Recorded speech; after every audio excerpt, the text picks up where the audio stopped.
İslam ilim tarihinde hadislerin toplanması, korunması ve güvenilir kaynaklara yerleştirilmesi yüzyıllar boyunca büyük bir titizlikle yürütülmüş bir çalışmadır. Bugün Kütüb-i Sitte olarak bildiğimiz 6 temel hadis kitabının nasıl ortaya çıktığı ise çoğu insan tarafından sanıldığı kadar eski değildir. Gelin bu 6 kitabın hangi süreçlerden geçerek İslam dünyasının en önemli hadis kaynakları haline geldiğini birlikte inceleyelim.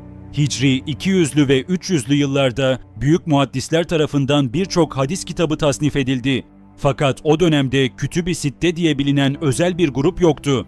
Hadis ilmiyle uğraşmayan kimselere hangi kitapların önerilmesi gerektiği net değildi. 4. yüzyılda İbn-i Seken isimli muhaddis, kendisine sorulan hangi hadis kitaplarını tavsiye edersin sorusuna şu cevabı verdi: Buhari ve Müslim'in sahihleri, Ebu Davud ve Nesai'nin sünenleri güvenilir kaynaklardır. Bu cevap bize o dönemde bile en güvenilir hadis kaynaklarının arayışının sürdüğünü gösterir. Zamanla bu 4 temel kitaba Tirmizi'nin El Camius Sahih'i de eklendi. Böylece muhaddisler tarafından 5 ana hadis kaynağı tabiri kullanılmaya başlandı. Bazı alimler ise bu 5 kitaba ek olarak İmam Malik'in Muvattasını veya Darimi'nin Sünenini dahil ederek farklı altılı listeler oluşturdu. Yani bugünkü anlamıyla Kütüb-i Sitte henüz kesinleşmiş değildi. 5. yüzyılda bile Ebu Davud, Tirmizi, İbn Mace ve Nesai'nin kitapları İslam dünyasının her yerine yayılmamıştı. Örneğin büyük muhaddis Beyhaki 6 kitaptan sadece Buhari, Müslim ve Ebu Davud'u kullanmıştı. Endülüslü alim İbn Hazm ise İbn Mace ve Tirmizi'nin kitaplarını hiç görmemişti. Bu eserlerin Batı İslam dünyasına geç ulaştığını gösterir. Asıl dönüm noktası 6. yüzyılda geldi. İbnül Kayserani adlı muhaddis El-Usulül Hamse'ye İbn Mace'nin Sünenini de ekledi ve böylece bugün bildiğimiz Kütüb-i Sitte kavramı şekillenmiş oldu. Her alim Kütüb-i Sitte'yi aynı şekilde kabul etmedi. Bazılarına göre Kütüb-i Sitte'deki 6. kitap İbn Mace'nin değil, Darimi'nin Süneni olmalıydı. Çünkü Darimi'nin kitabında zayıf rivayetler daha azdı, raviler daha güvenilir kabul ediliyordu.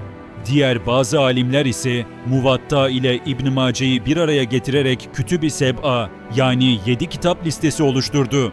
Fakat zamanla İslam dünyasında genel kabul şu şekilde yerleşti. Kütüb-i Sitte dendiğinde İbn Mace'nin de içinde olduğu 6 temel hadis kitabı anlaşılır. Kütüb-i Sitte'deki kitaplar aynı seviyede değildir. Birinci en güvenilir ikili Sahihayn, Buhari ve Müslim. Bu iki eser sadece sahih hadisleri almak için çok sıkı şartlar kullanmıştır. Bu yüzden İslam alimlerinin çoğunluğu tarafından en sahih hadis kitapları olarak kabul edilir. 2. Diğer 4 sünen Ebu Davud, Tirmizi, Nesai ve İbn Mace. Bu eserlerde bazen zayıf hadisler de bulunabilir. Ama bu kitaplar konularına göre düzenli olmaları, fıkhi meselelerde kapsamlı deliller içermeleri sebebiyle çok önemli kaynaklar olarak kabul edilir. Bu 4 kitaba Kütüb-i Erbaa denir. Nesai, hadis kabulünde o kadar titizdir ki bazı alimler onu Sahihayn'dan hemen sonra 3. sıraya yerleştirir. Tirmizi, rivayetlerin ravileri hakkındaki değerlendirmeleri ayrıntılı biçimde açıklamıştır. Bu yönüyle hem hadis hem fıkıh açısından çok değerli bir eserdir. Ebu Davud bazen sahih hadis bulamadığı konularda zayıf hadisleri de eserine eklemiş fakat bunları açıkça belirtmiştir. İbn Mace'nin Süneninde diğer 5 kitapta olmayan yaklaşık 1000 kadar zayıf hadis bulunması kitabı uzun süre tartışmalı hale getirmiştir. Fakat yine de genel kabul içinde 6. kitap olarak yerleşmiştir.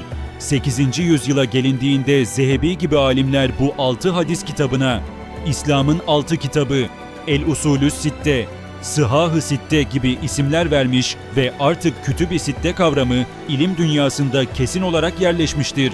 Kütüb-i Sitte tek bir dönemde ortaya çıkmış sabit bir liste değildir.